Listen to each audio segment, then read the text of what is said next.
Obećano i ispunjeno. Tako bi se mogao nazvati segment emisije u kojem vam prenosimo primopredaju poklona u selu Ljubiš, a čemu je naravno kumovala emisija Naše dobro.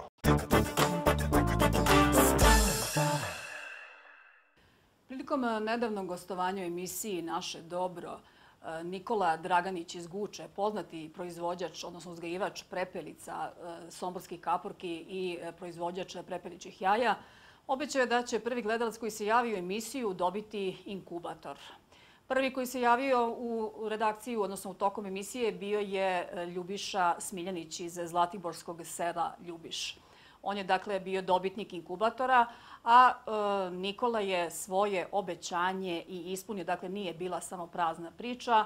Pa tim povodom mi smo i došli u selo Ljubiš i posetili domaćinstvo Ljubiše Smiljanića i prisustvovali takozvanoj primopredaji inkubatora. Mi se nalazimo kod gospodina koji se prvi javio. Doneli smo inkubator.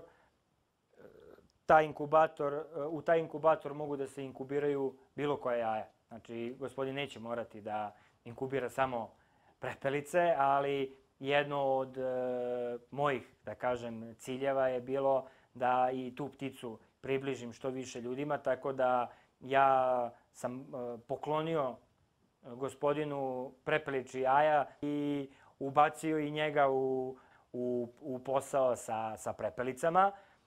Pa najviše gledam Dušana Katića, to Naše dobro, to gledam i ostale emisije, znači poljoprivredne, Seljak ko seljak.